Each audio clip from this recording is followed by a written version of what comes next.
you're right. Body image is a huge issue, and especially for the youth, as you said. And what we know about it is that it's getting worse, tragically.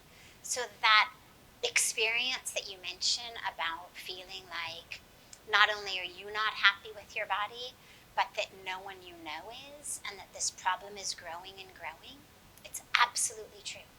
First piece to realize is don't feel badly about it. Meaning don't feel like there's something wrong with you, because when you look in the mirror, you're not super happy with what you see. What we know is that as usage of social media increases, so does our unhappiness with our own bodies. So our rates of eating disorders increasing. This world of social media is really on so many levels harming our mental health. But on the other hand, body image issues existed long before we had social media also. So I'll take you through some of why this problem exists, as you've asked, but also what you can do about it.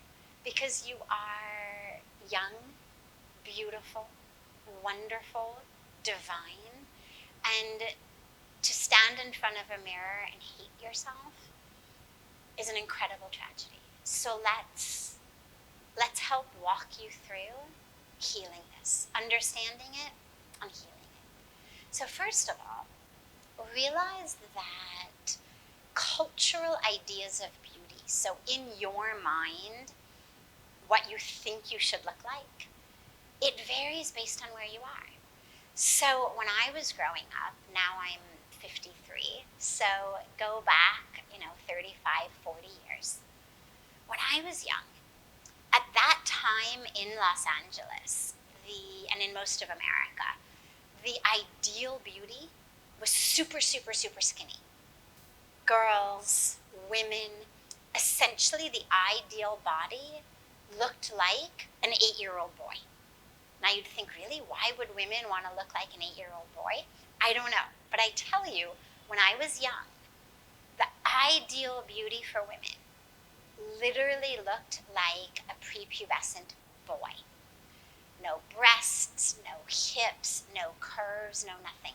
If you go back and you look at the magazine ads, the billboards, we didn't have social media at that time, but the commercials for the name brands that were really big in those days, Guess jeans, Jordache jeans, Gap, literally the billboards looked like pictures from the starving children in the famine in Ethiopia. Literally, we used to look at these billboards and think, oh my God, these models who are being paid literally look so similar to the victims of the famine. But that was what whoever decides the cultural vision of beauty, that was what they had decided in the early mid-80s in America, was skinny is in. And so anyone whose body was not naturally skinny, God forbid you were a young woman going through puberty, getting breasts, getting hips, everybody felt like, oh my God, I have to stay super skinny. I remember when I came to India in 1996, I was 25, and I had never been super, super skinny. My body just wouldn't really do that. But I was certainly thin, not too thin at all by American standards, healthy. But when I came to India, everybody started saying, oh my God, you're too skinny, you're too thin, like feed this girl.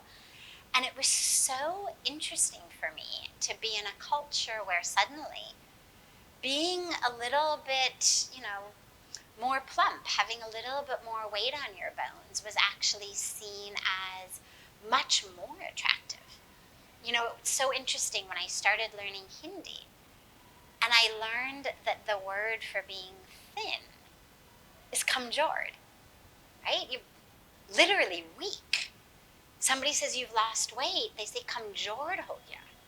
Whereas in America, they say, oh, you look great, you've lost weight. But here it's the opposite. So I mention this because you've got to realize there's no one right way of being beautiful. Whatever your body looks like when you look at it in the mirror, I promise you, there's some culture in the world in which it's exactly perfect. Are you thin with no hips? There's a culture in which that's perfect. Are you a little bit more plump? There's a culture in which that's perfect. And not only the size or the shape, but also the color. One of the things that makes me so sad here in India is this whole emphasis around fairness. It's a country full of what in America we would call exotic beauties, wanting to look white, wanting to look fair, and buying fairness creams and doing all kinds of things to stay fair. When I was young, we literally used to cover ourselves in oil, and lie in the sun like this. We even had, I remember, these reflectors that were like, tinfoil things that you would hold like this to essentially better cook yourself, to get more sun, more dark. And the mark of a really successful day was when you could pull back your bathing suit and show how you were so white underneath, but now you were so dark and tan. That was beautiful. So whatever color you are, whatever shape you are, when you look yourself in the mirror, just remember, there is some place in the world where people are dying to look exactly like me. People are trying, people are spending money, they're buying creams, they're doing all kinds of things to look just like I look. Whether you're fair, whether you're dark, whether you're thin, whether you're plump, whatever you look like, there is a place in which that is exactly perfect. And also remember that cultural norms of beauty keep changing. Thankfully, in America now, that twiggy look is no longer in. Sadly, in India, people now are wanting to be more and more thin. It keeps changing. So it's not just the place, but it's also the time, meaning how much of your precious time and energy are you going to spend wishing, hoping, yearning, praying, trying, crying to make your body look like something that is only considered beautiful in a certain place for a certain period of time? It's a complete waste of time. Instead, I want you to focus on what your body can do. These bodies are incredible gifts. They can do so much.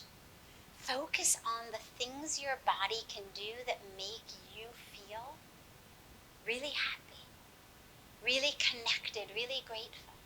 Can you run? Can you run on the beach, in the trees, in the forest? Can you go out running? Can you hike in the mountains? Can you pick up your little brother or sister or niece or nephew? Can you hug people? Can you wrestle with your cousins or your children or your brothers and sisters or your friends? Can you play tennis? Can you play other sports? Can you make music? Can you make art? What can you do with this beautiful body that is just perfect and wonderful? And focus on that. It's also really important, because you do live in the age of social media, to recognize how much of how you think about yourself is due to the media. And again, this is true whether it's social media, whether it's billboards, whether it's advertisements in magazines or on TV, commercials. However you're getting the ad, remember one really important thing. whoever is giving it to you, whether it's a TV commercial, whether it's a billboard, whether it's an influencer on social media, wherever it is coming from, somebody is making a lot of money to make you feel badly about yourself and then to buy whatever they're selling. So for example, if it's a clothing manufacturer, they're going to make you feel badly about how you look so that unconsciously, subconsciously, you will think, oh, if I just buy that brand of jeans, then I'll be beautiful. Then I will be as beautiful as the model in that advertisement. And of course, these days, the models are all being airbrushed and photoshopped and whatnot. At least 40, 50 years ago, they actually were pictures of real people. Now they're not even pictures of real people. Now they're pictures of people who have been so manipulated that they're not even real. But these advertisements are done in such a way with one intention in mind, to sell you something. Whether it's a brand of clothing, whether it's some accessory that if you just had this purse that you're wearing, or these shoes, or this hat, or this mobile, or you're drinking this brand of soda pop, that you too will be as beautiful and as happy as the people in the commercials. And you've got to remember that. The only goal of all of these is to get you to buy something. But in order to get you to buy something, they have to first make you feel badly about how you currently are. Because if I know I am full and I'm whole and I'm complete and things are going great in my life and I feel great about myself, then why would I waste my money buying something else? But this that you're talking about, this feeling when you look in the mirror of misery, of judgment, of negativity, as you say, always negative. This is something you have bought this idea. You may not have bought the jeans. You may not have bought the shoes, but you bought the idea that how you look is not right. And this has been given to you quite purposely, quite calculatively, by these manufacturers to get you somewhere, somehow, to click here, buy now. So whenever you see this, tell yourself, I am not a slave to an algorithm. I'm not a slave to propaganda. I'm not a slave to an advertising strategy. I'm not a slave to a marketing strategy.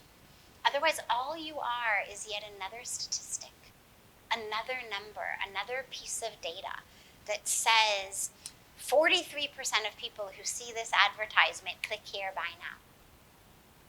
You don't want to be a piece of data. And you also don't want to be a piece of data that we know now. That when we see these on social media, we feel badly. There have been so many studies showing the rising rates of youth with bad body images, with increased rates of eating disorders. It's been going on in the West for a long time. It's obviously getting worse, but it's new in India. When I first came to India almost 30 years ago, no one I met even really understood what an eating disorder was. I mean, parents always, of course, worried that their kids didn't eat enough. But I never met a young girl, a young guy, who actually was suffering from or on the verge of anorexia, bulimia, binge eating, overeating, body dysmorphia. Any of that, it was foreign here when I came. It was prevalent already in America, but foreign still in India. But over the last couple of decades, with social media usage, with all of the advertising coming in, it's now spreading like an epidemic. Stop being a piece of data. Reclaim your truth. Reclaim your power to look in the mirror and love yourself. So how do we do this? Number one, you remember when you look in the mirror that whatever your size or your shape or your color is, that somewhere in the world, at some time, this was exactly perfect as a body. Number two, you realize that anyway, you're not the body. Your body keeps changing. You lose weight, you gain weight, you grow. Later in your life, you'll shrink too, but that's later on. But however you change, you get a tan, you lose the tan, you gain the weight, you lose the weight, whatever it is. But you don't change. You're not the body. You are soul. You are spirit. You are divinity. That's who you are. When you close your eyes, if you look in the mirror and you don't like what you see, just close your eyes for a moment and connect. Connect with soul. Connect with spirit. Connect with that truth of who you are, that light of who you are, that is one with the divine. And remember that God doesn't make mistakes. God did not somehow mess up on you or leave you half done or overcook you. Exactly as you are is exactly as you should be. Number three, remember that the body is a gift. It is a temple. All of that you can do with it. That's the point. It's not about molding the body into what some cultural norm or some marketer or some advertiser wants me to want to look like. It's about using this body as a beautiful tool, as an instrument to create, to serve, to expand, to experience, to interact with this beautiful world. Think about it like that. And there's a beautiful practice you can do if you're feeling really, really unhappy with your body, really not comfortable with it. Just lie down or sit down. You can do it also every night before you sleep. You can do it every morning, whenever you need. Just do a scan of the body. Begin with the bottoms of your feet. Feel the bottoms of your feet. Notice them. Then slowly you move up. You feel the top of your feet. You feel your ankle. Just notice them and say thank you. Thank you to the bottoms of your feet. They enable you to walk. Thank you to your ankle. They hold your feet in place. If anybody's ever sprained your ankle or broken your ankle, you know. Or you look at people without their legs, without limbs, in wheelchairs. So thank you to the feet. Thank you to the ankle. And you move up, but as you do it, really feel that part of the body.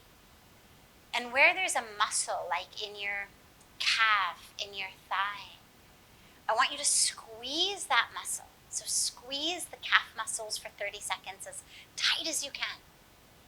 And then let them go. Really feel them relax, fully relax. Then you get to the knee. And you say, thank you, knee. If you didn't bend, I couldn't run, I couldn't hike, I couldn't play tennis. I couldn't reach down to pick up my siblings or my cousins or my kids.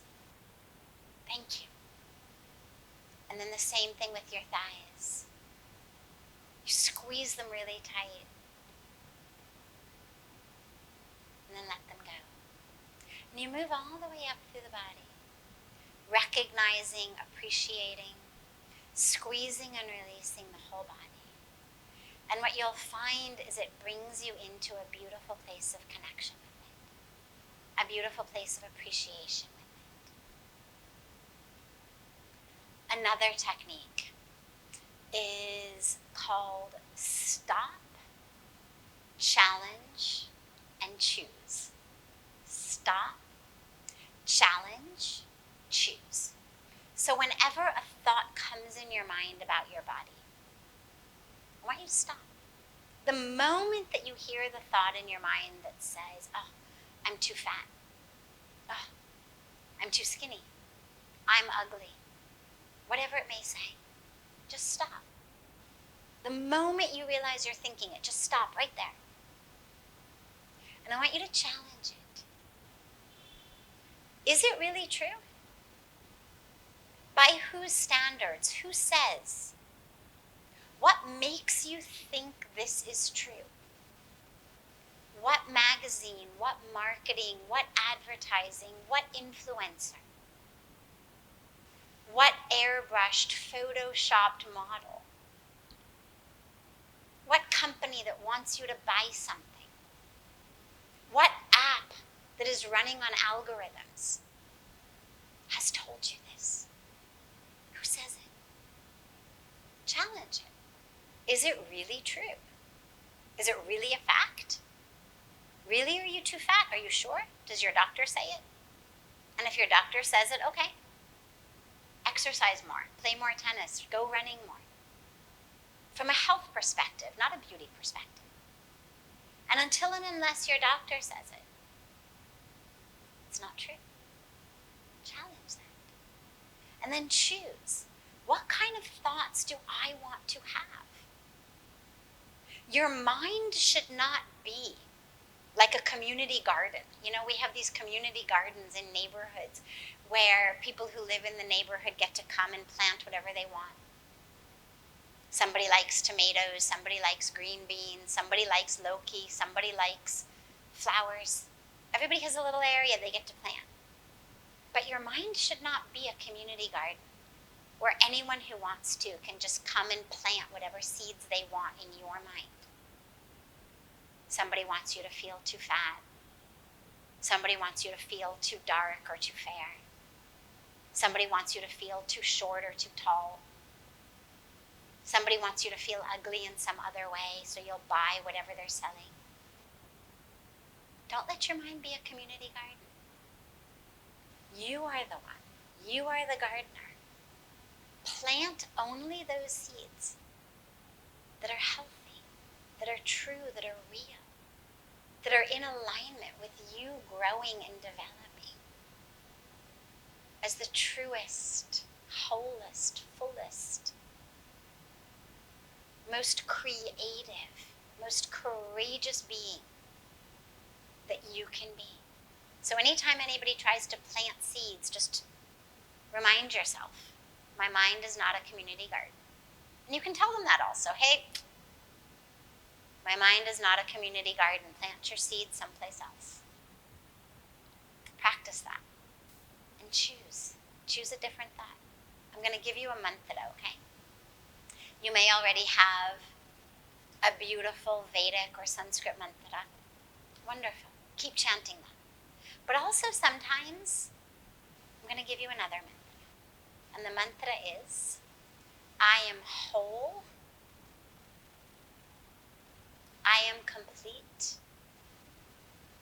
I am perfect. I am divine. Okay? Again. I am whole. I am complete. I am perfect. I am divine. Okay? One more time. I am whole. I am complete. I am perfect. I am divine. And I want you to say that to yourself whenever you look in the mirror, whenever you look down, whenever you're getting dressed. Just remind yourself, I am whole. I am complete. I don't need to lose weight or gain weight. Change my shade, change my shape. I'm whole and complete and perfect because God is perfect and God has created me. As every flower is different from a different type of flower. As every fruit is different. Could you imagine if oranges tried to become like bananas? Or bananas tried to become like grapes? Right? It's ridiculous. You'd say, oh, banana's supposed to be tall and thin. Oranges are supposed to be short and round. It's how they're supposed to be.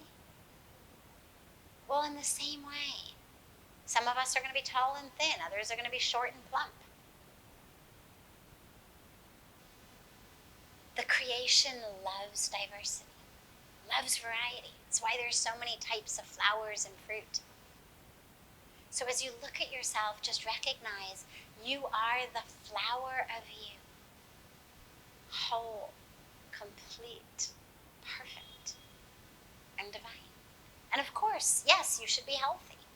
If there's something that's not healthy, let's make it healthy. But that doesn't mean that you're any less whole, any less complete, any less perfect, or any less divine. So remember that. Hold on to that. And always remember, whatever the body looks like, it isn't you anyway. So focus more on really cultivating and developing who you really are. That consciousness, that soul, that spirit, that love, that uniqueness of you here on planet Earth. And so much love to you. So much love to you. I know the struggle you're having. I went through it. And what I can tell you is, you can make it through. Just apply your mind, apply your heart, apply these steps, stop, challenge, choose.